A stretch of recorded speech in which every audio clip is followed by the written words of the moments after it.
Not as much as you and me. Still, I love technology. Always and forever. One of the great songs in cinematic history. It's true. Truly one of the great love stories in cinematic history. La Fonda. Kip and La Fonda. I got to revisit that movie. Yeah, it's good. It really is good. See, here's a fun thing for you, David Lee. Something that you are on the cusp of. Are you ready for this? Yeah. Introducing great works of art to Austin. Like he is, how old is he now? He's almost 2. Almost 2, exactly. So I think 2.5, 3 is the time you start. Yeah, I think so. So my wife has already started her own indoctrination, starting with Toy Story. Sure, great. And it's like that movie is excellent, actually. Great movie. I really overlooked it because I was a teenager when it came out, so, a little too old for it at the time. But now watching it through childlike eyes, it is fantastic. And then they made 4 of them, and each one is equally as good as the first. It's a real, again, treat of fatherhood is not only revisiting and or catching stuff that you missed, right? Like I have an engaged partner who is, she's showing her stuff that, maybe you missed, right? But also seriously watching them, like it's not like you just put it on and leave. Half the time especially when daughter was younger, like I'd put on, whatever Disney kind of thing, like Wreck-It Ralph and whatnot, and thoroughly sit and enjoy it. Mm-hmm.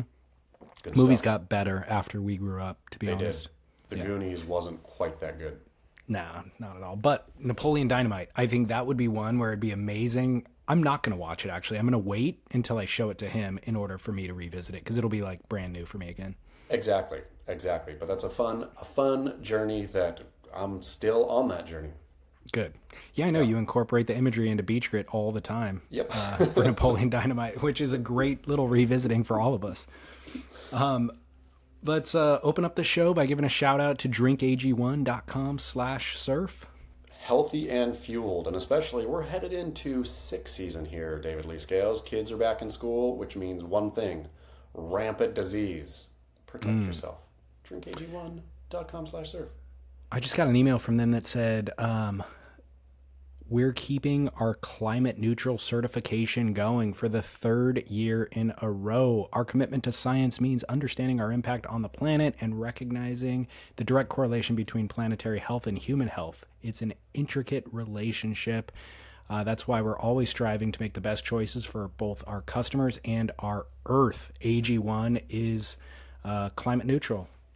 Unlike certified. the World Surf League, even though the product is green, there is no greenwashing happening there. Perfect. drinkag1.com/surf to find out more and just to optimize your health. Also, feedback or final kind of shout out about the Maui surfboard giveaway with Timponi surfboards. Thank you to everybody who has stepped up to donate to that cause in this last week. Today's the final day. So if you want to get in on it, 100% of the cash goes to 20 families in need. And it's not only I love that the Timponi family is doing this. It's wonderful and genius, but you can go follow Timponi. I can't remember how it's spelled, but follow him on Instagram and you can watch this board being crafted.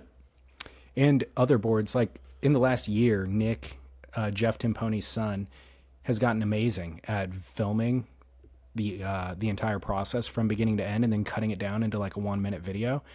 And so it's worth following that account just to see boards being built. And his dad, Jeff, has been building boards for 50 years. So he is iconic.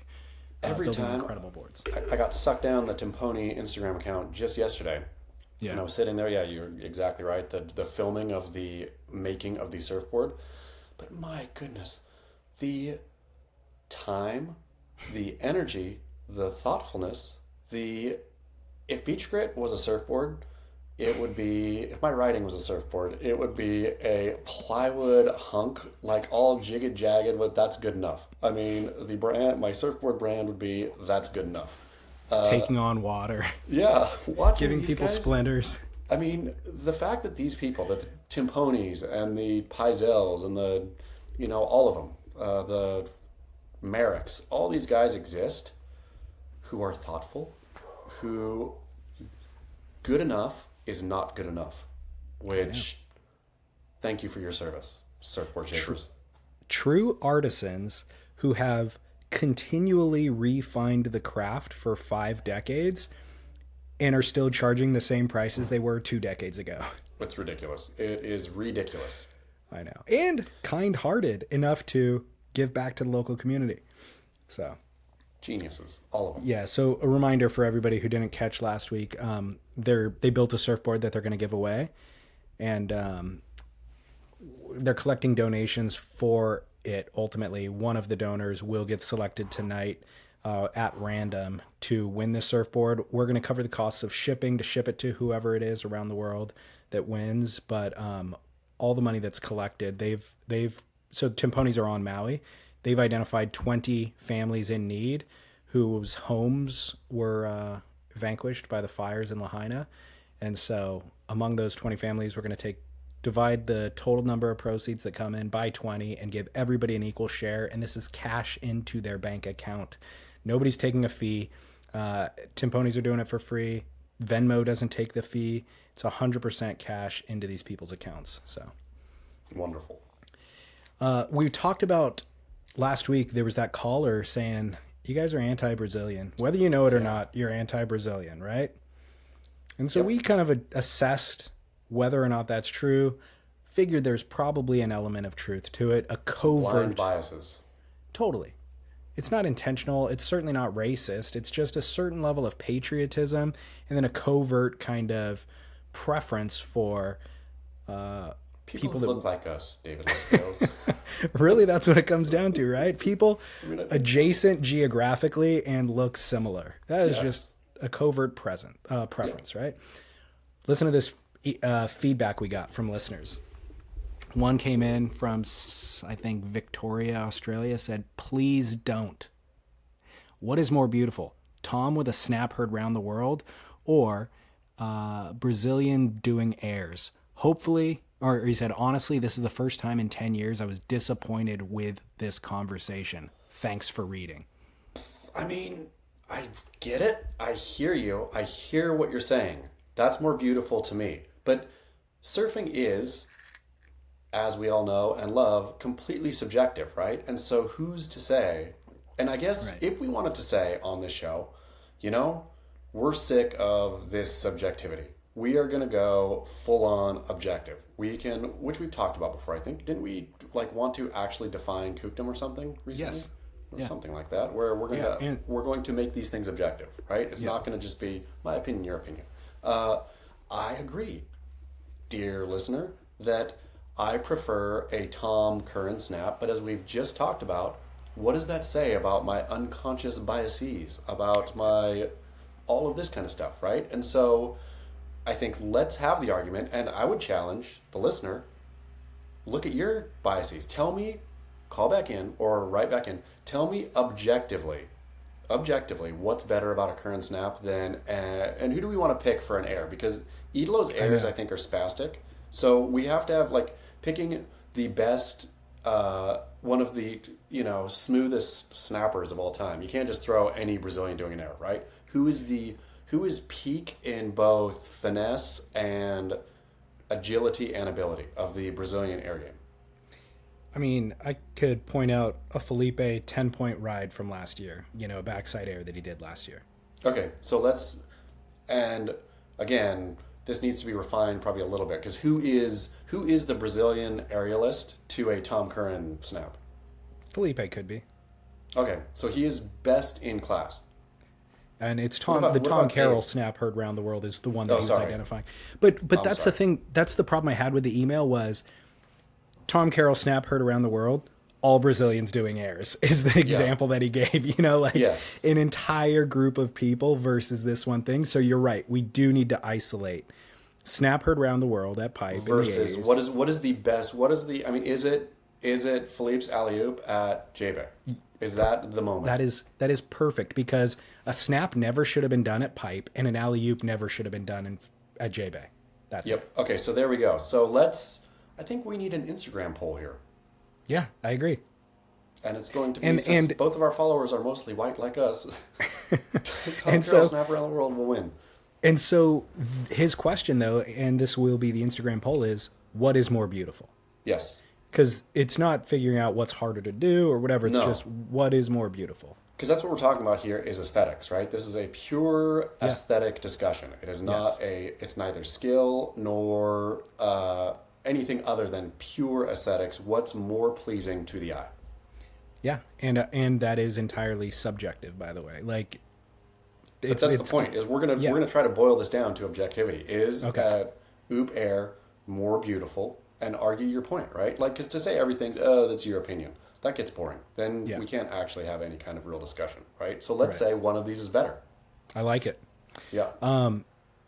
Okay, another little detail here, and this might come up later in the show. Maybe I should save it for later in the show, but I'll tee it up now. Is you and I are we're American. Tom Carroll is Australian. Yes. Right? And so to say all white people are one and the same is totally incorrect. Is that true, though? I think we can kind of say that. Well, here's where I had this thought earlier, was talking about the story coming out of Jupiter, Florida. The Instagram account was called Black.Surfers that posted it, and the story went viral from there. I mean, are all black, how do you define black, first of all? And then if it is skin color, well, then there's varying shades of it, and there's certainly varying shades based on different countries of origin, right? So, dark-skinned Brazilian person could be defined as a black surfer or identifies with that account as representing them, but that's very different than an African-American surfer, and an African, quote, American surfer is very different than a Caribbean surfer who has dark, Senegalese surfer, than a South African surfer, entirely. I hear you, but... So, like, even identifying that entire group as that name on Instagram, to me, is problematic from a race standpoint. I hear you on that. I think where it comes to this white surfer thing, I think, we're basically, you and I and Tom Carroll are the same, right? We are products of mashy Europe and or probably mostly British Isles and or a lot of German thrown to the outposts. Right? So he got thrown to Australia, we got thrown to America, but it's mostly the same. It is 2 or 3 generations removed from some blended European stock, right? And so that, I think, is what I define or am defining in this conversation as white. And so in that case, we are the same as the Australians. Yeah. Look, I'm totally fine with that. Personally, I'm not offended by any of it. I just think that is totally hypocritical to define things that way and that loosely, and then get offended when somebody identifies you as something. Yeah, sure. But I mean, with the black surfer thing, though, I think there is a lot more. You're exactly right, because black is a skin color. White is, I suppose, a skin color too. But what's the difference here? I think there's more shades of black than white. That's what the difference is. Maybe or maybe not. But I think the purpose of that account is, look, people of darker skin color need a place to coalesce because we've been marginalized, essentially. So I understand that sentiment. I'm just arguing that once you group yourself a certain way, it papers over the nuance that is inherent within. And so I think there should be celebration in the nuance and not such a vague generalization. I hear you, but I think that, which I guess we do with white too, right? Like white, what is white? Exactly. Because I mean, Australians are entirely distinct culturally, in language-wise, in every way. And I don't mind being grouped in with them. I'm not offended by that, like I said, except it is whatever you're trying to figure out in your life, it's doing yourself a disservice by not understanding the difference between the two, Well stated. All right, well, hey, we got another email that's along the same lines. The title came through and said, latest episode outrage. David, the last episode about politics and race made me compelled to write. Are you and Chaz completely out of your minds and at odds with society? I'm outraged. This cannot go on. Work. Okay, so what was the specific outrage, though? I think it was about you and I accepting that society has gone rogue and that we are the outcasts. Oh. Whereas he, it was like we threw up our hands last week and we were just like, God, society, we are the ones who are old men sitting on the porch yelling, "Get off my lawn." No, exactly. Demand better from society. Okay, I mean, we've been here demanding better of society for 5 years on the podcast, and last week we threw up our hands. Here's the thing. I threw up my hands, and I think you did too, with the realization that we are old men. This show, I have the realization that old men are important for society. If old men threw up their hands and said, "Stay on my lawn. Everybody come on my lawn. My lawn's a party." Their lawn gets trampled, man. Grass is dead. That old man sitting there screaming, he has a purpose in society. He does. And very quickly, people start peeing on your lawn. They leave the trash on your lawn. You gave them an inch, they're going to take a mile. And so we're here now leaning in. I am leaning into my porch rocking chair.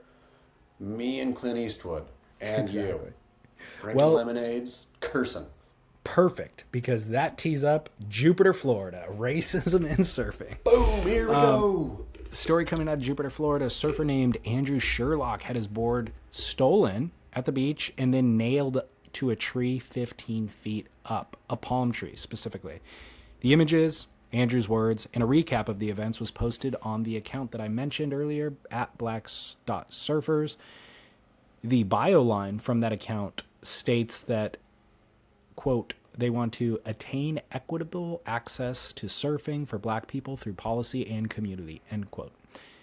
They included Andrew's quote about what happened in that event, and Andrew said, "This is how real the racism and hate is in Jupiter, Florida. They can't stand to see a black man in their waters. I was told I'm not welcome, stole my board, and then when I turned my back, they did this. Said it was a message. They nailed it to a tree like a lynching," end quote. Boom, David Lee. A hot button, if there ever was one. Pretty wild story, pretty wild visuals. What are your thoughts on this, and what transpired in the comments section? What was your opinion on any of it? So here's the thing. I think somebody, as they do on Instagram, posts something that's very, very provocative on its face. Prima facie, this is no, right? This is a bad, bad thing that happened. People see the image, they hear a side of the story, and then off they go, right?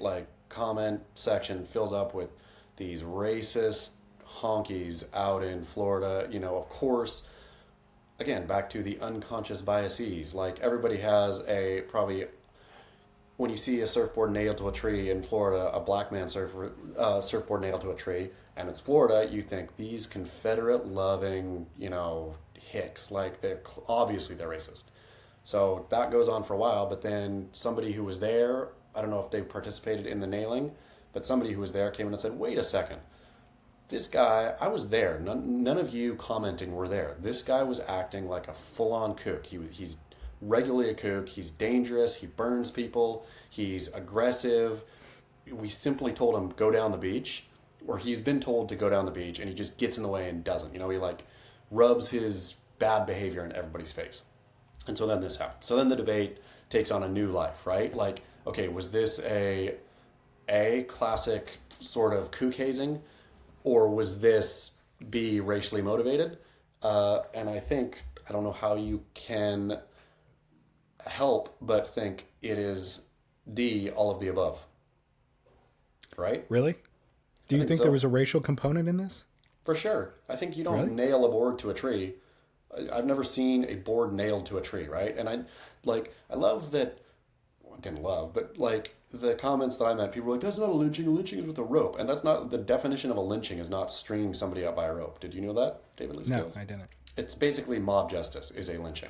So It can take many forms, right? A lynching is not just being strung up. That's what it came kind of to mean, or that's the image that most people have, but that's not actually a lynching. In any case, I wonder if people think that because it sounds like cinching, like you cinch a rope. Oh, maybe. Cinching. But in any case, I think for sure, there was for sure a racial component to it, and to say there wasn't, I think is to be completely naive. In the same way, if you and I were going to sit here and say, "I don't like the way Brazilians surf," and there's zero racial component to that, is to be completely naive, right? Like, we need to look inside and think, maybe there is, right? Maybe there is, and not like viciously, but that's something I need to look at. Would a white surfer's board have been nailed to a tree? Likely not. It would have likely been, tossed somewhere or something like that. Like, who knows what they would have done? And maybe they would have nailed it to a tree. And maybe some of the people who were involved in that, there was no racial motivation at all. But again, back to the theme of the show, I suppose, the unconscious biases. I think to ignore them is to be completely ignorant. Yeah, I hear you. However, there's a real danger in mislabeling racism. Yes. Like, I don't see... he said that they said it was related to lynching. That's why they... But unless the people actually said that and there was some specific motivation that was racial, I think it's... maybe racism does exist in surfing, right? And maybe it exists more so than it does in any other sport or any other culture and society. Maybe less. I don't know. You know what I know for sure exists in surfing? Cookies. Prejudice. Yeah. Well, prejudice. Like prejudice in every way, shape, and form. Harsh, overt, unashamed of every kind, from how you hold your board to how, what your haircut is, what colors are on your wetsuit, or specifically not being from here, then you're heavily prejudiced against, right? So that exists more in surfing than anywhere else. So any element of being different is going to have you alienated and maybe even burned, maybe even physically accosted in surfing. That absolutely exists, no question about it. What element of this was related to the color of his skin? I don't know. I can't say. The evidence isn't in. Unless those people actually said those things, which I'm not convinced that they did based on his track record. But again, back to, I don't want to say the word again, words, but like, what if what made him different was the color of his skin, right? Like, specifically. And I know. That's the thing, right? And so then I think that surfing, you're exactly right. Surfing is extremely biased or extremely prejudiced. And that's part of what makes it so great, right? It's the little things. It's the nonstop judgments that I get to have of everyone in the water is part of the joy of surfing for me. I think it's the joy of surfing for everybody, right? Otherwise, people wouldn't do it. Like sitting out in the lineup, judging up one side and down the other, any person who is paddling into your sphere, like getting a read on their ability by the way they paddle, their board, judging every piece of everything that's happening and making a read on how good they are as a surfer, right? Totally. Yeah. Again, in this specific case, if he was acting like a kook and being a dangerous kook and being an aggressive kook, and I think even this goes, people say, hey, look, you're acting like a jerk, right? And he could come back and say, look, the reason I have to act like a jerk is because I would never get a wave otherwise because I'm different than you. I'm black and you automatically judge me XYZ. So like both sides ramping each other up in this case. Surfing is a bad place for race stuff because it's like already a tinderbox and you just throw race is the match on the tinderbox. I don't know. It could be the best place to solve racism, on the other hand, because it is the ultimate meritocracy. And if that guy shows up and rips, or I mean, just has respect for other people and then rips, everybody's going to bow down. You know, like there's no amount of color of your skin that would lessen the respect if you rip. You'd hope. But I think some people and some surfers are racist, and just like there are actual racist people everywhere. And, that guy could rip in front of a racist surfer, and the racist surfer would say, get out of my water, because he'd even feel worse that this black guy dared rip in front of him. That's true. And I'm sure Adriano de Souza would tell me I'm entirely wrong right now because he ripped twice as hard as his peers at times and got half pay because of it and half acknowledgement, Exactly. So I think you're right that it is a wonderful place to have these conversations because I think like the Adriano de Souza, like all these, there's so many stories, right? But I think a look inward, an honest look inward, I think people get outraged first when they see something like this on either side, right? somebody who thinks this is for sure was racially motivated, and how dare this sick racist sport of surfing, right? That's their initial reaction. But I would challenge them to pause and say, hey, was this guy acting like a kook? Then the people who say, how dare you think this is racism? This guy was only acting like a kook. Pause, look at it and say, is nailing a surfboard high up a tree, could it possibly have even if it was unconscious, some racial overtones to it, or some racist overtones more specifically, right? Where a pause and thinking, I'm not perfect, and my motivations are, even if I mean the best, my motivations are oftentimes far from perfect as well. Yeah.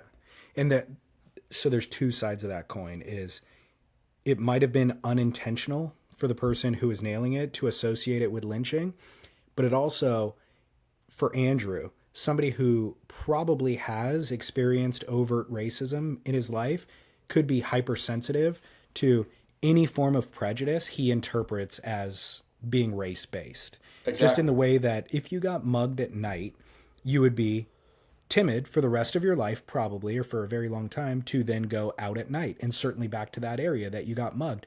So that's a normal, natural response to feel. I'm not trying to blame him for being the victim in the situation, but he could be hypersensitive and interpreting every action of prejudice as race-based. Yeah, and I think if others around, like white surfer bro should be aware, like, hey, I'm white cisgendered male surfer, should be able to say, yes, I am privileged, right? I'm not the one who has to, I'm not a girl who had to break a glass ceiling. I've never felt uncomfortable. Have you ever felt uncomfortable in the water? The only place I think I felt uncomfortable in the water, like in terms of socially, is Hawaii, of course, exactly as I should be, right? I should paddle out on my backest foot possible and sit and respect and wait my turn and all that kind of stuff, right? Yes, and the first 15 years of my surfing experience, I also felt that way everywhere. Sure, of course. When you're a kid, yeah. But like when I was a little kid, paddling out to wherever I was in Santa Cruz, I can't even remember. Probably clearly I wasn't surfing Steamer Lane, but wherever. Like, yeah. But I suppose as an adult, white male, I don't usually feel off.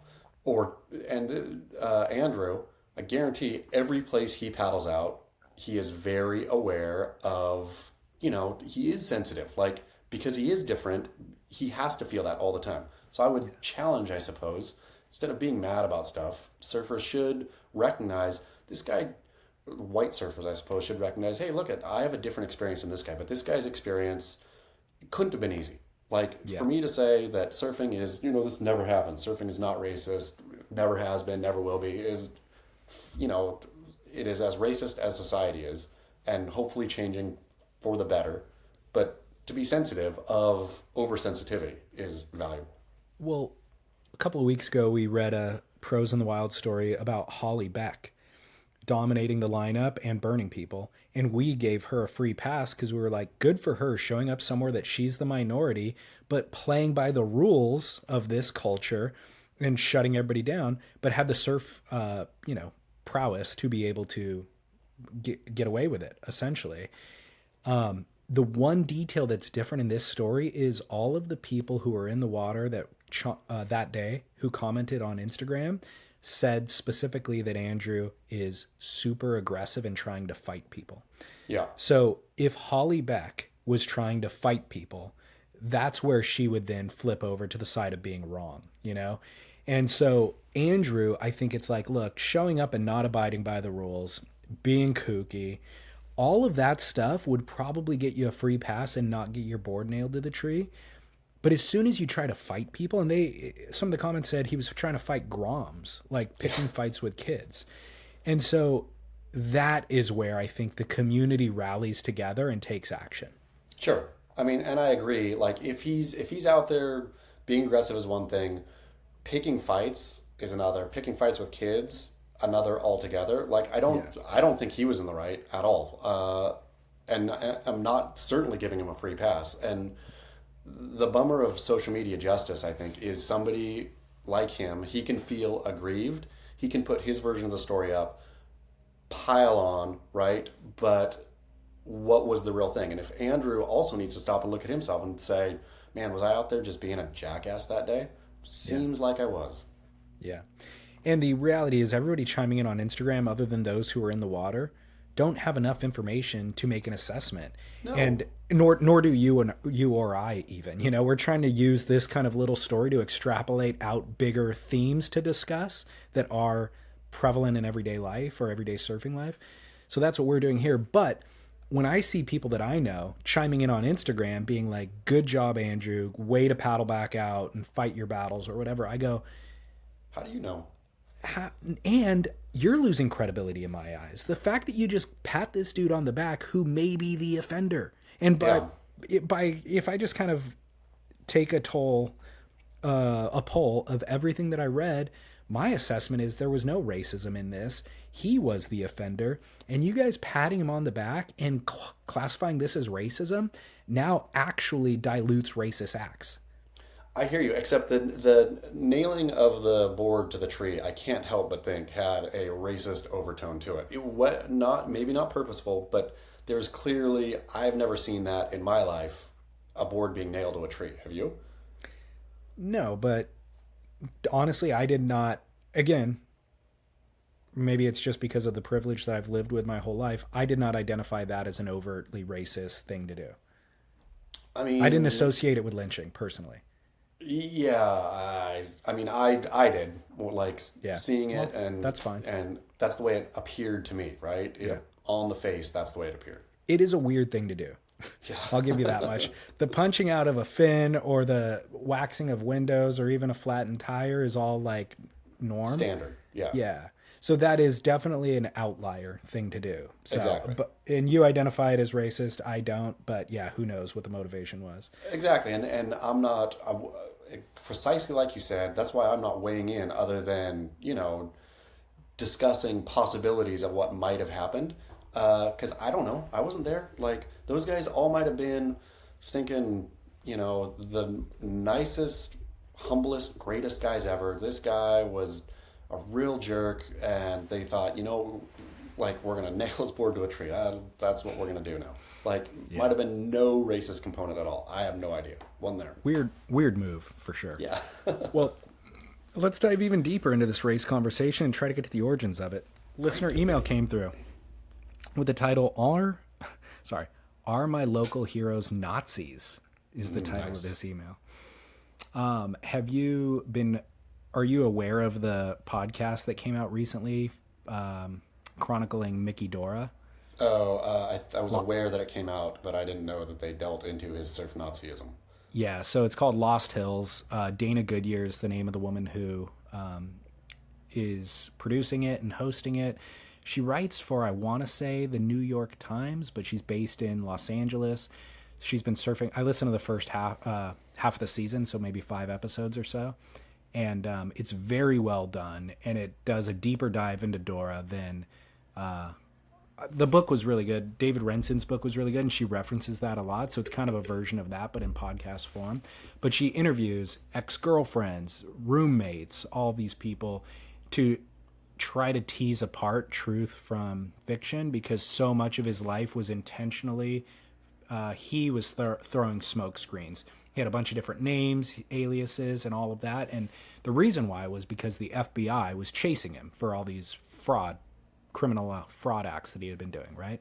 So the podcast is trying to tease apart some of that stuff. Anyways, back to the email. Are my local heroes Nazis? He said, David and Chaz, first off, I love the podcast. The podcast is hands down my favorite surf media source, and it has brought me hours of entertainment. Thank you both. I'm sending this short essay that I wrote in response to the Lost Hills podcast. I'm a 23-year-old surfer and aspiring surfboard shaper. I love the sport. I love it so much that I sit in a room filled with foam dust Monday through Friday watching a machine cut out surfboards. Due to the lack of mental stimulation in my day job, I enjoy listening to podcasts. Recently, I've been listening to the Lost Hills podcast. This season recounts the life of Mickey Dora, a legend in our sport. His mischievous behavior is fascinating and also revolting. I have enjoyed hearing about the past exploits and generally have enjoyed the podcast. However, there is a part of surfing that this podcaster totally misunderstands. I think it's important to note that this podcaster started surfing in Malibu, a spot that is now the tamest of tame surf spots. She did not grow up surfing. She did not grow up in surf culture. This podcaster has gathered a lot of good information, but completely misses the mark when it comes to localism.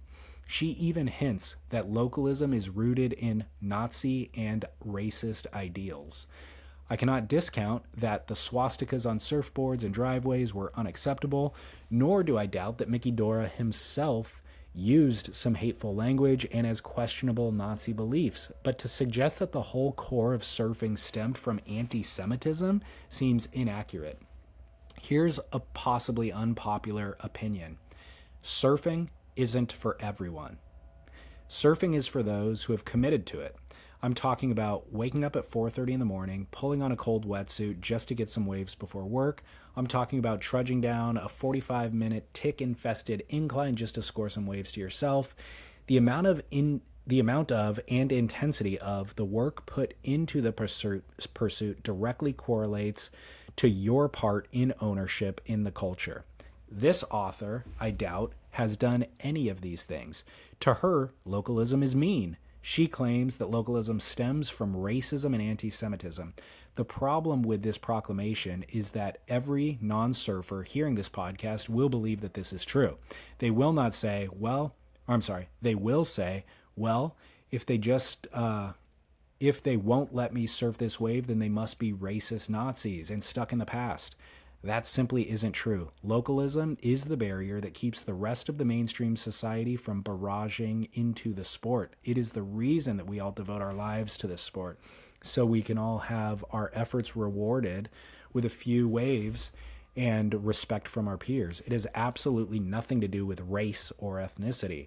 And to be honest, again, possibly an unpopular opinion, I actually appreciate hearing stories of idiots getting punched out on the beach or a kook getting his windows waxed for his ignorance and obliviousness. Localism provides accountability, which is something we lack in modern society. Surfing may in fact be the last bastion of true equality based on meritocracy. And to understand it as being rooted in hatred is a total misunderstanding. So, Dana Goodyear, when you are preaching misinformation to the uninitiated wannabe masses, remember your perspective is entirely formed by surfing one spot, the Disneyland of surf spots, for a very short period of time. And for someone who claims to love surfing, it's unfortunate that you misunderstand it so egregiously and offensively. And just for the record, I, nor any of my friends who surf, are not racist. We are not Nazis. We are just surfers. Thanks again. Keep up the work. Very loose, Shaka. Well put. Well put. I liked every minute of that essay. Did you? Yeah, did you? I relate to a lot of it. There's some generalizations there that I would,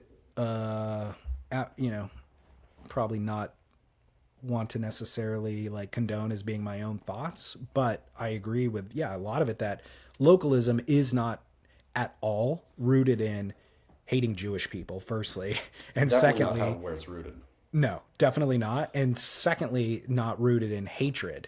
It is rooted in protecting a resource and making sure that the people who have access to the resource fully respect the resource and the society that exists that's benefiting from this resource. That's what localism is. I think the problem is, again, loved every bit of that perspective, thought it was well put, well stated. The problem, I think, is this automatic thing, this I'm not racist feeling, which again, I think that's true, but or hope that that's true for most of us, but I think racism and sexism and a bunch of isms get inserted into localism as part of just because humans are these things. Humans are sexist. Even if you look in the mirror, nobody, I think, looks in the mirror, or very few people who are sexist or racist or whatever look in the mirror and think, there's a handsome racist right there, right? Right. Most of this is unconscious. And so I think the kind of enlightened thing to do is, yes, localism is, I'm all for localism. 100% localism, go localism. But each local and each person, who is local somewhere should spend a little bit of time being, self-reflective of, are there behaviors that I am participating in that might be subconsciously either racist or sexist? Like when I see a girl paddle out, do I kind of just go because I think she's going to blow the takeoff, right? Is that my assumption? And all of these things I think are baked in all of us, where when people get challenged and then, how dare you say that? I am not blah, blah, blah, right? Chances are you've got a bit of that in you. We've all got a bit of junk in us. That's the detail, is what percentage is it? Because it's easy to say I'm not racist, because you could just look at somebody who's 100% racist and be like, I'm less racist than them, so I'm not racist. Yeah. But if you have even a modicum of prejudice based on, that difference, somebody else could define you as racist. And so acknowledging that these things exist on a scale and not just in polarities, I think is a step in the right direction, and trying to amend for it. Me too. And I haven't listened to the podcast and the Lost Hills one, but yeah, like Warshaw has talked about this beautifully. Like the idea, and Warshaw, as a Jewish man, like the idea of swastikas on and all the surf Nazis, them driving to the beach, sig heiling, all that, in Warshaw's perspective, was purely provocative. It had nothing to do with anything ideological at all. It was, these guys' dads fought in World War II. And so these guys were like, screw you, culture, and, we're Nazis. like silly provocation, right? And so to make it, I don't know, the people who do try to tie surfing's various dalliances with Nazism, I think it's, and I could be wrong, I suppose, but I don't think I am. I think it's 9/10 provocation and then maybe a dash of we don't like others mixed in. Yeah, I agree. Well, hey, solved racism today. Good job. Congratulations. I'm glad that this episode is going to be preserved in the Smithsonian the day that racism died. Exactly. Pros in the Wild. We're just going to give it to Aaron in Maui with his Rochelle Ballard story at the beginning of the week. Couldn't be beaten, quite frankly. I didn't see one coming up beating Rochelle, owning it for a nice young man. Aaron in Maui, you're getting a Buell wetsuit. Thank you, Buell, for supporting that ongoing series. We're going to continue to do Pros in the Wilds in future episodes. I have a couple, but I'm not going to read them today because we got a bunch of other stuff that we need to get to. And spacing them out, I think will keep it fresh, keep the segment fresh. I like getting Pros in the Wild now in the wild. I've had people come up to me and share their Pros in the Wild stories, which I always love. Yeah, that's cool. Pros in the Wild in the wild. Along those lines, Brett Barley, who was in Skeleton Bay when it was pumping a couple of weeks ago, posted an Instagram clip last week getting shacked, endlessly. And you see Kelly Slater paddling into view outside of the tube, and then looking into the tube like, I'm going to take a look. Maybe I'll get a chance to go if Brett falls. And then ducking out the back in such a way that doesn't chandelier the lip. And Brett commented on the Instagram. He's like, look at Kelly's unbelievably good etiquette for getting his, assessing his own place in the lineup, assessing his own opportunity, but not chandeliering the lip on me. So take note, everybody. Kelly's the guy. Derek Riley wrote about it. The world's politest surfer. There you go. That was a pro in the wild. A pro documenting a pro in the wild. Yep. Pro in the wild. Exactly. I saw, I think it was Nathan Florence's maybe Instagram about that session. The amount, I think he walked or paddled. Oh, yeah. It was something like, what was 30, it? Like 32 miles or something? 32 miles, something insane. And seeing he had a, Fitbit, Whoop, whatever it was. It must not have been Whoop, because I don't think they ever tracked you like that, right? Whatever it was, some tracking, Apple app, whatever.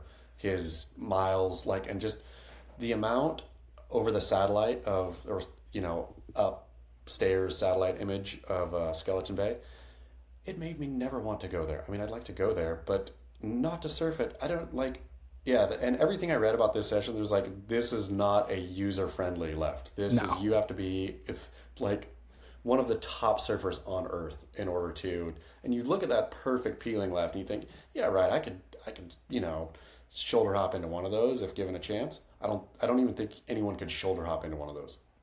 No, it was 32 miles, by the way. Yeah, 32 miles over the course of 7 hours and 40 minutes. Yeah, 7 hours and can you imagine walking, paddling 30 miles over? I mean, the whole thing seemed insane to me. It seemed like superhuman. It's beyond a marathon, actually.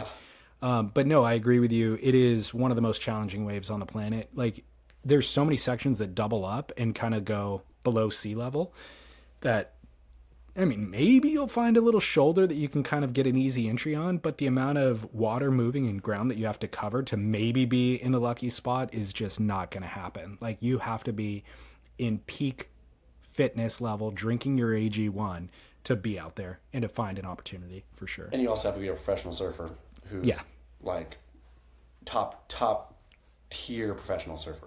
Yeah, no B-listers out there. Nope. Except for Tools to live by, presented by VaerWatches.com. VAER watches.com. Splendor 15 will save you 15% on the ultimate tool. It really, truly is so funny. I wear mine all the time. It's like, I forgot I didn't have a good beach watch until this one. Like, I had, nice out and about watches, dress watch, whatever, but not like a tool watch, right? Where I love it so much of going for the quick surf and knowing that I need to be back in 15 minutes. I used to just kind of guess or, be back in an hour. I used to guess and guess wrong always, right? I was either back, I panicked too much that I must be getting late out, or I'm okay, I panicked last time, I was too early. Oh, I'm late, right? Having your Vaer out there in the water, it's like surf with a watch. You will enjoy it immensely. The other cool thing you could do with a watch is somebody's going to ultimately ask you what time it is because they have to get to work, and they're not wearing a watch because they're worried about what you were worried about. So they're like, dude, what time is it? Always add 20 minutes. Yep. They're thinking, get them out of there. Yeah, they've got to go in at 8:30 because they got to get to work, and it might be 8:15. And they go, hey, what time is it? Look at your watch and be like, oh, it's 8:35. And they'll just go, oh no, and then they scramble in, and you can clear out the lineup that way. You've got their wave. And that is actually true. I've used that. I didn't even do the add time. I just gave the accurate time, and the person's like, oh no, and like scrambled in, and oh, here comes a little set. Look at me. Look at me sitting alone. You always add time. 15 minutes is just standard. You always add 15, but if you want to go nuts, add another 5, 10. You can get away with it. Great advice. That's a tool to live by as well. Yeah, it really is. Thanks to Vaer. This one comes in from TJ, longtime listener TJ in Santa Cruz, said, quote, I was surfing Pleasure Point the other day when a longboarder in his late 40s, early 50s paddled out, and I noticed something unusual. He was surfing leashless and wearing a helmet. He was a local, but a completely average surfer that had a solid chance of losing his board. So I've heard you advocate for leashless surfing, but I've also heard you approve of normalizing helmets.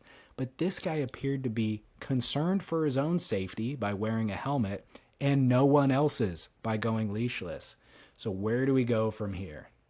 This guy I'm going to put as the flag of modern dumb selfishness. This is the era we live in now. It's, I care about me, I don't care about you. Like, you don't exist as far as I'm concerned. I'll happily lop your head off. This melon right here is doing just fine. So it is a super bizarre representation of where we're at, because to have the hubris to think that I don't need a leash, but I do need, like, you would think that would equate to I'm in control of all of this, right? Like, yes. I fully understand my domain. I'm master in control of my universe. Yeah. How does a helmet factor into that mentality at that point? Yeah, no, it does not. I mean, that is like, I mean, let's assume for sake of this argument, let's assume he didn't just have stitches on his head or something, right? He had like a wound that he had to protect or something. Let's assume that this is his shtick. I would think though that it totally syncs with this me first kind of thing that's taken over. This selfishness of, I don't like the way a leash looks or feels. I'm too cool for a leash. I like, I'm swimming into shore to get my board doesn't bug me. I'm going leashless. Problem solved there. I'm really worried when I'm swimming in shore to get my board. Somebody else's board is going to hit me, and or my board might hit me sometimes because I'm a kook. So I'm going to cover this. You're just peak selfish. Peak selfish and also no dignity. Nope. The helmet's not a great look, but it's functional and it serves a purpose if you are going to, if you're going to be surfing big waves. It doesn't at Pleasure Point. I'd throw my kid in a helmet at Pleasure Point because I'd be worried about this kook. But other than that, if you're pleasure pointing in a helmet, that's not the place to do it. Pleasure pointing leashless also. Yeah. I mean, pleasure pointing leashless, unless you're ripping, not ripping, nobody's ever ripping on a longboard, but if you're good enough to, you'll see those loggers who do have full control over their log. They'll get to the end of the wave, and whatever they do, I just saw a clip on Instagram. I can't remember who it was. I don't know why was even watching a longboarding clip on Instagram. But the dude basically looked like he submarined his tail a little bit and then shot his board up in the air at the end of the wave. He was out the back. The board landed honestly right next to him. He wasn't guarding his head. It was he knew exactly what he was doing. He knew exactly how to shoot his board up in the air to get over the whitewash to land back behind the wave, precisely where he was. Right, that guy, crushing it, bro. Go leashless. The dudes, again with that Cardiff, it's been 1 foot lately. It's been so small. It's been tiny up there. No, there's been waves. I need to come up. I've had it finally. I've had every day. I just go look and it's less than a foot, tiny. But yeah, Cardiff, just boards rolling through the lineup. If you lose your board and it rolls through the lineup, once a week, I'm gonna say twice a week. Wear a leash. Totally, twice a session even. I'm Pleasure Point. I'm saying wear a leash at Pleasure Point. Full stop. Where this guy went wrong is not wearing a leash, obviously. The helmet, whatever, take care of your own safety. And by the way, maybe he's concerned about Pleasure Point is so kooky. I'm worried about he's other part of people. the problem. That's what I'm saying. Being a kook, but you gotta wear and protecting against kookiness. Yeah, at Pleasure Point. You got to wear a leash at Pleasure Point. The other thing is, when we've advocated for leashless surfing, it was for those who are qualified to surf leashless, and it actually improves your own surfing, learning how to swim, dealing with the consequence, but not at Pleasure Point. No. Go surf somewhere by yourself, surf leashless, have to swim a few laps, become much more discerning about whether you're going to hit the lip or not, or whatever it is. You will become a better surfer by surfing leashless. None of that applies at Pleasure Point. I am fine. I mean, I think the real, the etiquette goes for me is if there's nobody, kids playing on the beach, everyone leashless all you want. Who cares? There's no, I don't even mind paddling out and a board barreling at me, right?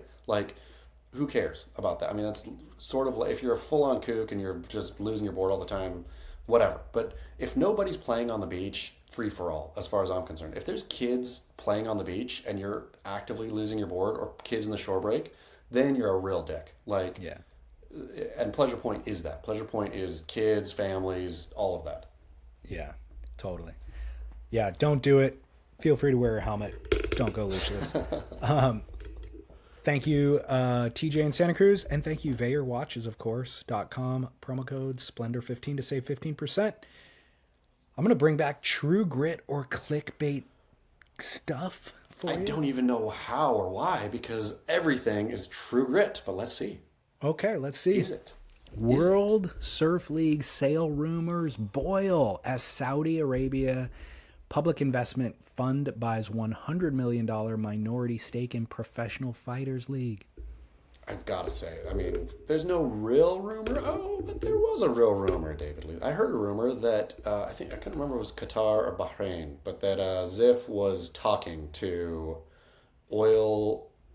petro kingdoms about the purchase of the World Surf League. I think we all know that it's a failure.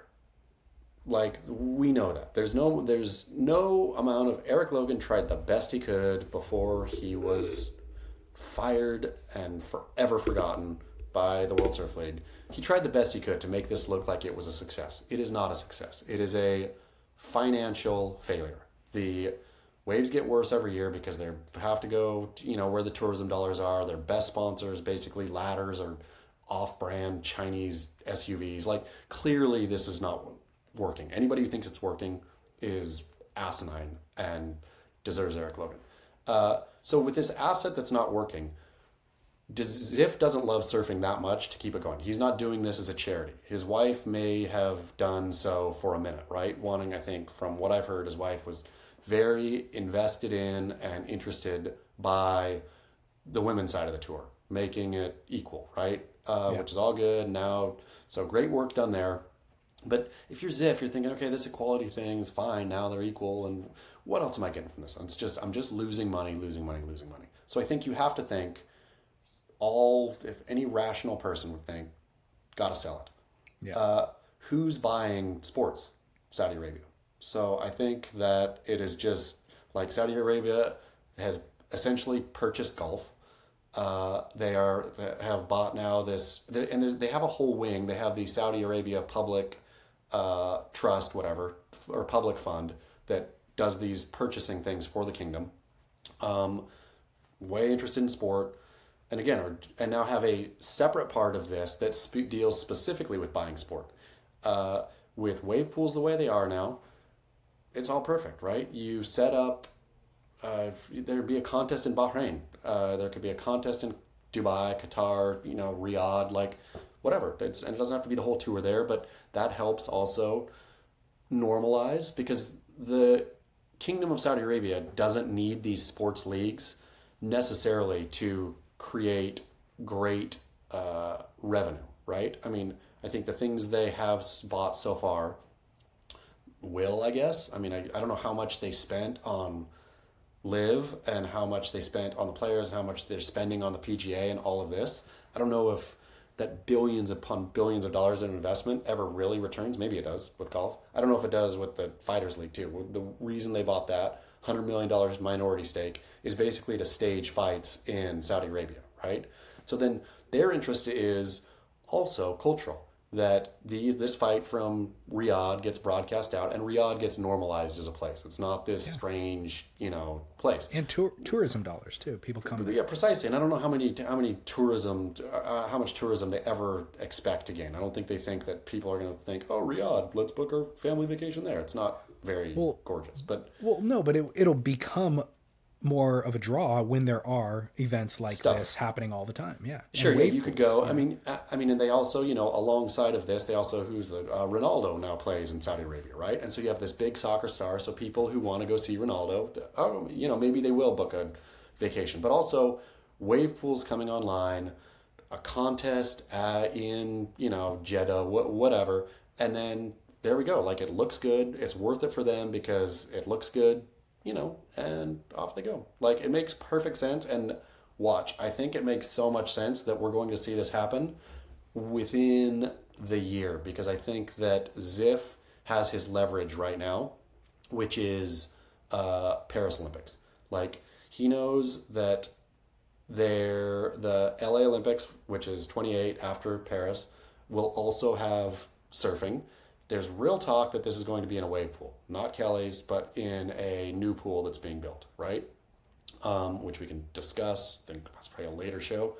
But so he has leverage there of like, we're going to have Chopu, Ziff can say. We're going to have Chopu, which is going to be, hopefully, a spectacle, right? This is going to be one of the, if they can get any kind of Chopu, if they can get even the Chopu that we had last contest, right? If they can get that Chopu, it's still magnificent to look at. It's the green crags in the background, the boats in the channel, the talk of the wave and all the interstitial stuff they'll do. It's like peak. It'll be the peak moment of the Olympics.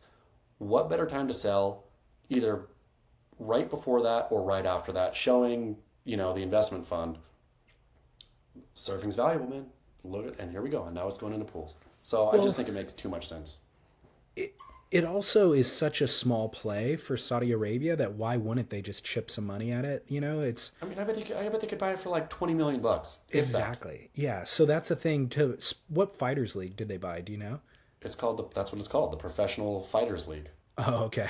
So to throw $100 million at a minority stake in that, you know, surfing, they can buy whole cloth for a fraction, like for, you know, a fraction of their net worth. I mean, I'm sure if a Saudi is listening, really grind Dirk Ziff down. I'm sure he would give it to you just the same way he got it, for if you cover the debts and then for free. Yeah. Yeah. So why wouldn't they just give it a shot at that point? And by the way, they're building out. I mean, I don't even know when or where, but I've seen over the years so many different projects that are being built in that part of the world that are like biodome structures that are, you know, 8,000 acres large, that you can go skiing inside, and there's all of these entire climate, like microclimates within, to where you don't even feel like you're in the desert anymore. I've skied Dubai, man. Have you? Yeah, I've skied Dubai. Was it actual snow in there, or like? Yeah, of course. Really? It's like a big like tube kind of thing that goes up. You ride a chairlift and everything. Yeah. Wow. Like it even has a corner, and so your first run, you're not even looking down at the bottom, it's not. It's big enough to where you can't see it all. I mean, it's big enough where you actually have fun. Like, it's not like this is the peak snowboarding experience of my career, or not that I had a career, but of my life. But it's fun, right? It's like fun, like a crappy wave pool. Yeah. So that's their idea is, obviously we can't own the entire world, and we've had a hard time getting people to come to the desert, but we can buy what is the draw in all other places in the world, bring them here, and then all of a sudden the world we become the epicenter of the universe. And the tour only really truly exists as an asset, I think, to sell Kelly Slater wave pool technologies.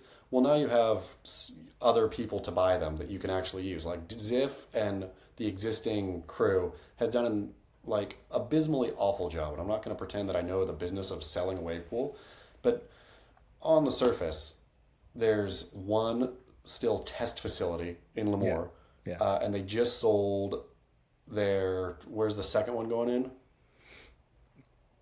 Heck if I know. I don't know which one's actually got approved. It's actually opening, like this one. I can't remember. There's the second Kelly technology pool, actually, water's in it. It's opening.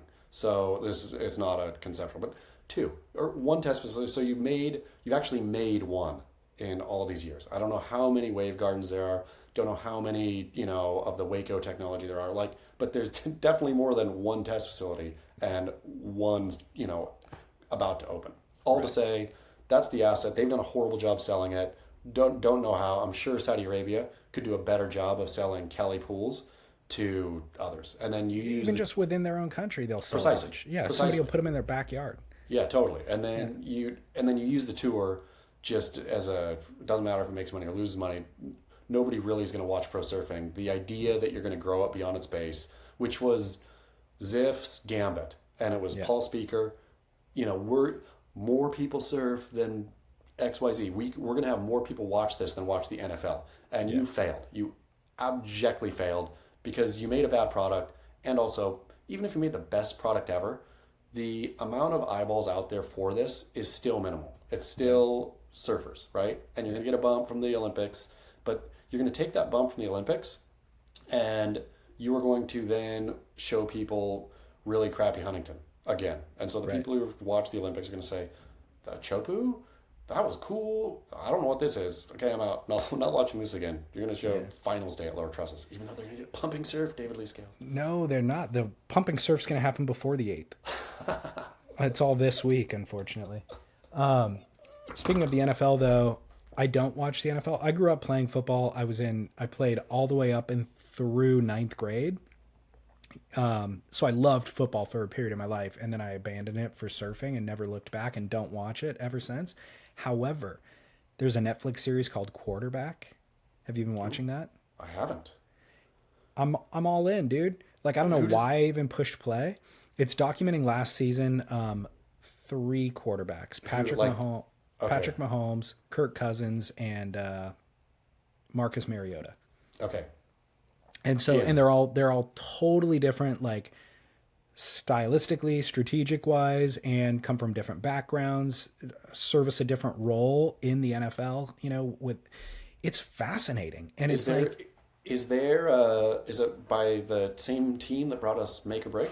No, I don't think so. I don't know who's behind it. No, it's not Box to Box, but there's a couple of like, iconic football players in the executive producer credits. Maybe Tom Brady might be in there. Eric Logan. What's that? Is Eric Logan in there? Eric Logan is not in there. So it's not affiliated with surfing at all. The reason why I bring it up is that I am not a football fan, but I am devoted to this series because they've done such a good job storytelling, Sure, exactly. And I think that's what Logan thought he could do. That's what Make or Break did do for one season. But then, Box to Box is epic and above reproach in this, right? But the way the tour is structured, there's not enough interesting stories on tour. The way the league is structured, not only is there not enough interesting stories, but it's structured so poorly that it doesn't foster interest. It's the man versus nature thing that I always talk about. There's so much drama inherent if you just did that the cameras just have to show up and their job's easy.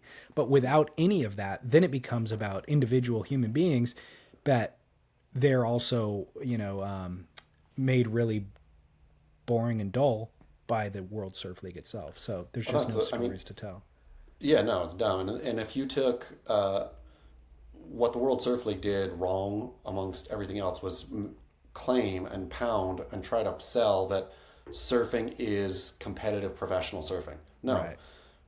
Football looks like football on the field. That's football, right? Surfing looks like competitive professional surfing. Yes, it also looks like Mason Ho. It looks like Jamie O'Brien. It looks like all this stuff. So if you're going to make a quarterback version of, then you look at not pro surfing, you look at surfing, and then you could pick Gabriel Medina, Jamie O'Brien, and Nate Florence, right? Those would be three kind of different faces of surfing, just exactly like Kirk Cousins, Mahomes, and Mariota are all way different faces of quarterback in terms of, you have one that's a super all-star of the league. You have one that got paid a lot and has won Super Bowl, but is like always kind of people are bummed on. And then you got Mariota, who, is basically a failure. But those stories, the stakes inherent in all of it, the stakes are huge. Yeah. They're your physicality, your physical health and well-being is on the line every game. Millions and millions of dollars are on the line all the time. Super Bowl, all that legacy, all of that stuff. Whereas for the Make or Break series, there were no stakes. And it's like, even if you lose, this was a non-elimination round, you're back in it. And then how much money do you win? I don't know, $8,000 more if I make it through this round. Like, it doesn't really matter. None of it mattered. And the waves are 3 foot and it's a beach break, I was thinking even with this Ethan Ewing story, which you'd think would be crazy dynamic, of you have one of the top 5 surfers in the world break his back and then trying to fight to actually come back in time for finals day. Even that story, which is the most dynamic story that you could kind of think about in pro surfing, I'm like, oh, okay, cool. I guess. It's cool that he charged at Chopes. I like that. Unlike Philippe, who finally cat is out of the bag on Philippe Toledo. But he charged at Chope. That's cool. But I don't really care if he comes back for finals or not, because I don't care about finals day, because I don't care who wins that thing, right? Yeah. Which I think that's unlike the stakes of, like, if a Super Bowl, if Mahomes broke his back and was trying to get back by the Super Bowl, I'd be like, whoa, that's a story. Right? Totally, yeah. But this is not a story. It is not. Philippe Toledo's afraid. Yeah. The scaredy cat is out of the bag. Yeah. Let's take a commercial break, and then we will come back to close out the show with Barrel or Nah. Great. Back from commercial with Barrel or Nah, brought to you by Buell, BuellSurf.com. Exciting. Buell Surf is doing their Labor Day sale right now. Some of the suits are marked down under $100. Winter is coming, Northern Hemisphere surfers.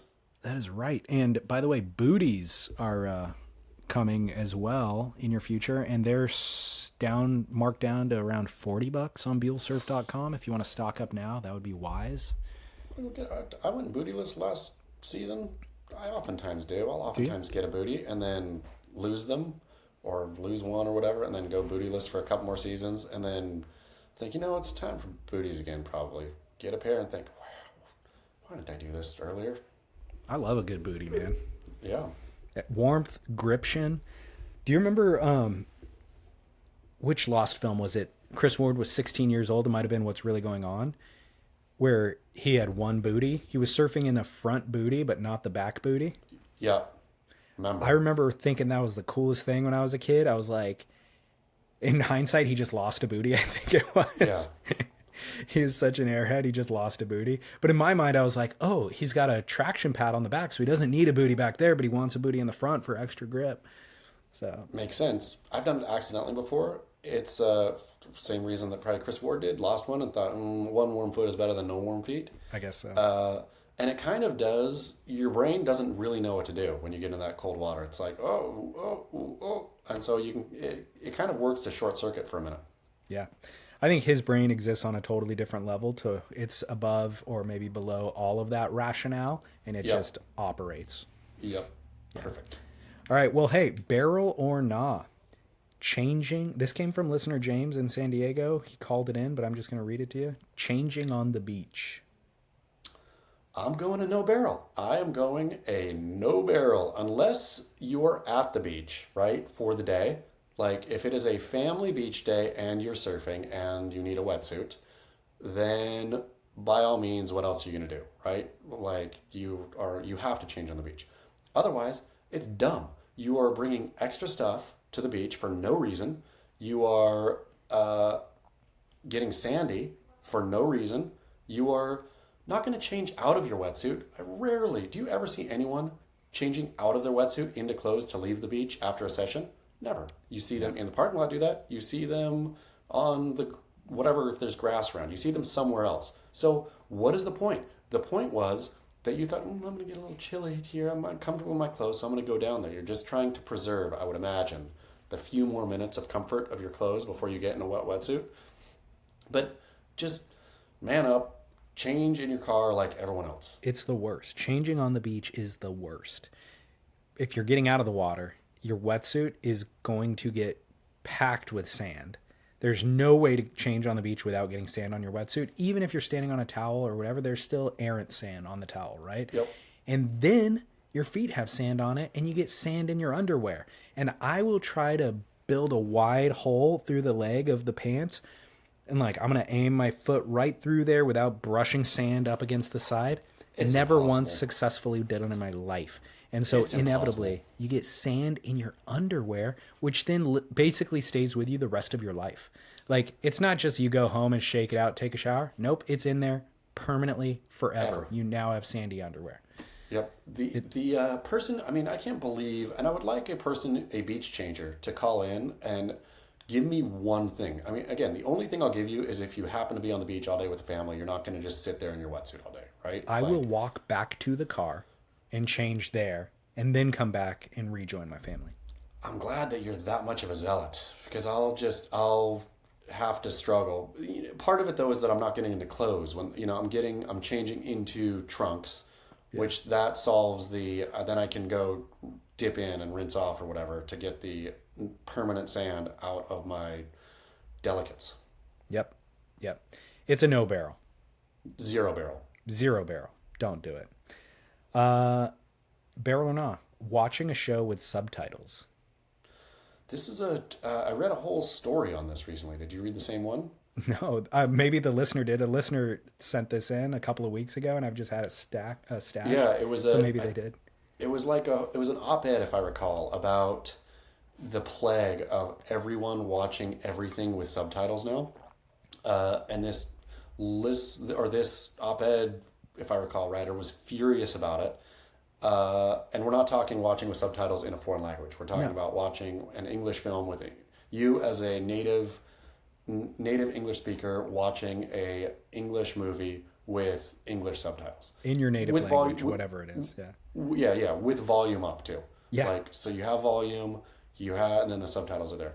And I can't remember what he was like furious about it and thinking it was the dumbing down of the art, for whatever reason. But then he somehow came around to it. His opinion doesn't matter. Ours is the opinions that matter. I'm going to say no barrel, to be honest. I'm going to say no barrel. I've thought about this a lot. Unless there's a reason for it. If you have to have the volume down because somebody's sleeping. Again, we're talking, you can have the TV at volume, you can have whatever. I will find myself reading instinctively, can't get away from it. Obviously missing things that the director really intended for me to see, even from the subtle things to a facial expression to something, right? I'll just be sitting there reading. Like, it's funny that words, you'd think in our post-literate day and age that words on a screen wouldn't just make you like an idiocracy person just down like just reading along, but that's what I do, and I miss the whole thing and I can't help it. So no barrel. Yeah, I'm going to go the opposite. I got to go, this is the most barrel thing that I've incorporated into my life in recent years since I became an old man who sits on the lawn yelling at people. I went through a process that you went through where you are distracted and you're focused on the bottom half of the screen and you just don't even look at what's happening. I've worked past it to where my brain's operating so efficiently now, I can watch all the visuals and pick up the subtitles simultaneously. Are you sure, though? See, this is what I think. My left eye is looking up, my right eye is looking down. And here we go. Anybody who says they multitask in this world is a flat-out liar. Nobody multitasks. Nobody does two things equally well. My wife, I'm baffled by the way she can do it, and where she can be on a phone call, texting, and there can be noise in the room or something, and also, answering. It's like four things going on at once. But I know she thinks she's doing all those equally well. I know one of those things, all of them are getting accomplished at a lower level, and three of those four at a very much lower level. So the idea of you can do two things at once. Yes, you can do two things poorly, and one thing, way poorer than the other at once. Yes. Yeah, well, but that's not multitasking. But I feel that's what's going on with you here. You think you're capturing it all, but you're missing the little Easter egg that the director put in. You're missing the Tilda Swinton's dip of an eyelid, just so. These little things. Who was it? The director who said, did we talk about it on the show? The director who was directing Some Good Actor and gave him direction afterwards on something, and the actor said it was like some A-list, not just movie star, but like thespian, actor. And the actor said, "Yes, I did that." And the director's like, "No, I was watching you do it. Like, you didn't do that." Then the director would go back and watch the, the days, whatever they call them, like dailies. The little film. Yeah, dailies. Watch the dailies and think, "Oh my gosh, he did it." Like, where the actor, it is so subtle that even watching it, his naked eye didn't pick it up. He had to go back and watch it in film. That's what I'm saying you're missing. You're missing the artistry. There's a good possibility that I missed a little detail there, but what I'm saying is I would miss details in the dialogue had I not been reading along or had the option to read along, because sometimes you don't catch a joke or a word or whatever it is. So what I'm losing visually, I'm making up for audibly, is what I'm suggesting. Like Christopher Nolan movies are notoriously poorly sound mixed, right? And but he does that on purpose, though. Whatever his intention is, I miss a ton of dialogue in those films, and they're hard enough to keep up with, even if you understand the dialogue. So I need every little bit of help I can get. But he wants you to miss those pieces of dialogue for some reason. Like that's his thing. We're watching a Christopher Nolan movie the way Christopher Nolan intended us to. Yeah, because they don't make sense to him either, and so he needs some out that he's like, look, when people say they don't understand Interstellar or Inception or whatever it is, like I'll just say, you didn't catch the dialogue, otherwise you would have got it. What do you feel about the deification of Christopher Nolan post Oppenheimer? I haven't seen Oppenheimer yet, so maybe it's worth it, or maybe he is worthy of it. But I mean, he is an unbelievably skilled filmmaker. You know what I mean? Like but it's funny. I mean, I've loved so many of his, probably all his movies. I've thoroughly enjoyed, right? Yeah. And thought, like, I remember leaving Interstellar thinking, it's one of the best movies I've ever seen, right? And I guess Human Condition, rude. Maybe it's Old Man Condition. Get off my lawn. But when people start saying, like, Christopher Nolan's the greatest thing ever, then I want to think, well, it's not that good. It's okay, I guess. It's fine enough. Like, I mean, the pile on the Christopher Nolan bandwagon is annoying. Yeah, that's always annoying, and I wouldn't say he's the greatest filmmaker of all time. Like what he does in his style is the best version of that, But there is also Scorsese, and there's also Wes Anderson, Like there's a whole bunch of different things to appreciate. I don't want to have to pick a favorite. Did you watch Asteroid City? Speaking of, yeah, I did. Was it like I just watched the trailer and thought I can't take anymore. It's like Wes Anderson dial turned to 11. I get it. I get what you do. I've seen it now a lot. So that's how I felt after the Grand Budapest Hotel. I was like, this is a caricature of a Wes Anderson film, and I'm now, I'm opting out. Gotta say, Asteroid City, best Wes Anderson film I've ever seen. What? Okay, I'm in. I'm watching. And what you were identifying in the trailer was intentional because it's actually, it starts off as a television show talking about a stage play, and the stage play that they kind of go into in black and white then gets represented as a film. And so the film that you saw in the trailer, that's all like the colors are all hypersaturated and all that sort of stuff. Or maybe undersaturated, actually, in a lot of ways. It's just the Wes Anderson look, whatever that is. That is because it's a stage play. Like in theater, how everything, the face makeup is all ramped up and all that sort of stuff. That's what that is. Okay. It's an intentional choice. It's not just Wes Anderson being Wes Anderson. I didn't want to opt out. Again, Life Aquatic, one of my favorite movies of all time. But I love Wes Anderson, but that trailer just did me wrong. I know. I totally hear you, and I felt that exact same way. And then I watched it, and I'm like, it still is peak Wes Anderson, but the dialogue is so smart, and like the character development in kind of short spaces, like everybody's so well developed, and it's funny. Like I found myself laughing out loud at times. And the story arc itself is really inventive, new. Like I'd never really seen anything like it before, to be honest. Sold. Yeah, it's really good. You'll like it. Thank you. All right, final Barrel or Nah. We've addressed a version of this in the past. The listener sent it in. He goes, hey, Barrel or Nah, giving cash as gifts. I'm like, well, you'd have to go back 4 or 5 years, but I'm sure we did address that. He goes, well, what about with Venmo? What about with Cash App? What about like not a physical gift of cash, but like I'm going to a kid's party or whatever. Can I just Venmo him $20? But then I probably got to Venmo it to his mom because the kid doesn't have a Venmo. But like that's ultimately what we're going to give him. So Barrel or Nah, digitally sending currency as a gift. I'm going to say no barrel. I'm going to let my old man flag fly on this one and say no barrel. That cash, if I recall, we probably barreled it timidly, maybe, of thinking like, well, it's the thought that counts. Or maybe we didn't even barrel it. Like thought that counts. I don't think I did barrel it. I think I was no barrel because give something thoughtful. Yeah, give something thoughtful. It's a thought that counts. Money is not thoughtful. But in this dynamic, paper money is thoughtful. Venmo is not thoughtful. True. Right? Like compared here, paper money is something that these days, rarely do people have cash on hand, right? So you had to go to the ATM. You had to get a 40 or whatever it is. You had to go back home, get an envelope or card or something. So now cash money in our day and age is thoughtful. It's like a relic of the past. Yeah. It's like, I'm going to get this antique. Like I could have bought you a brand new sweater, but instead I went to an vintage clothing store and bought you this iconic producers bespoke handmade thing. That's what cash is now. It's true. And the thing also with getting cash is you spend cash. Now when I have cash, I don't go to the grocery store and give them cash, right? Because like that's weird. So I'll carry my cash around forever And then at some point I'll buy something weird that I needed cash to buy, right?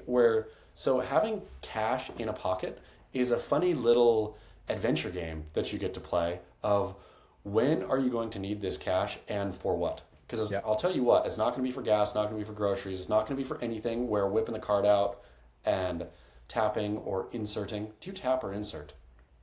Tap if given the option. Always? I mean, yeah, if it's there.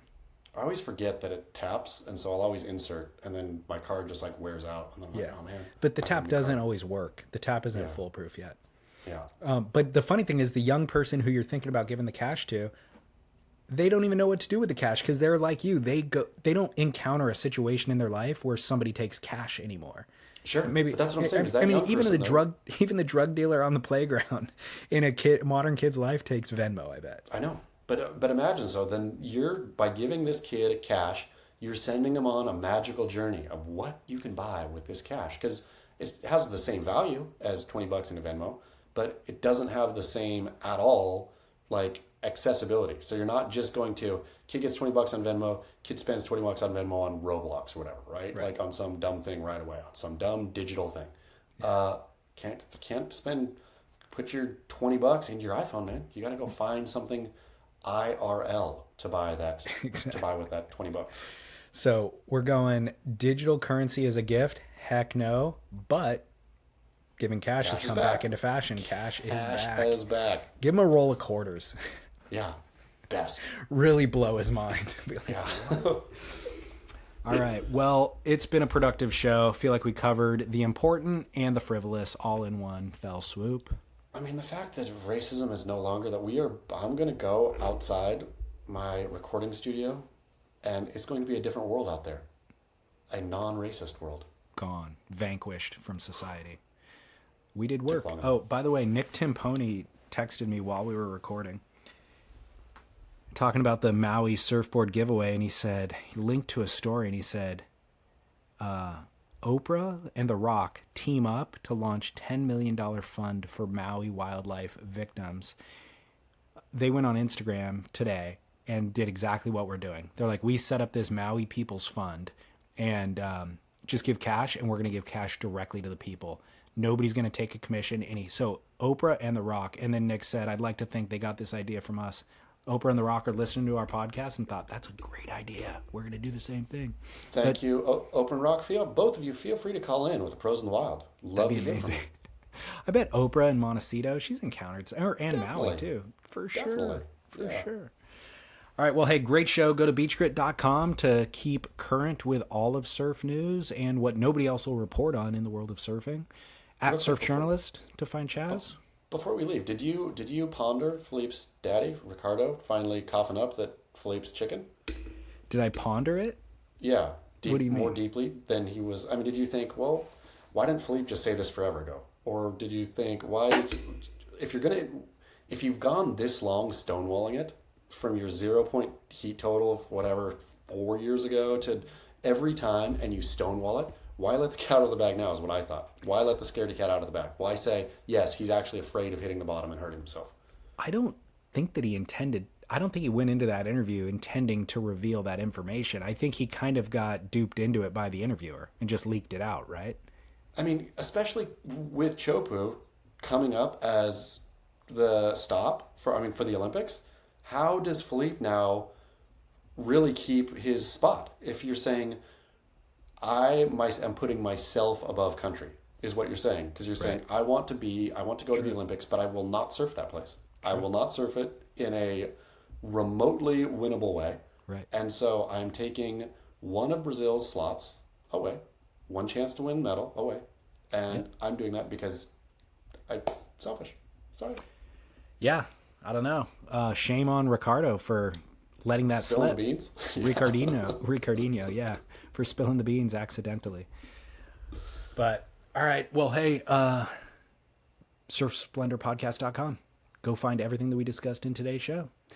All right, until next week. Bon voyage. All right, anything else going on? That's it.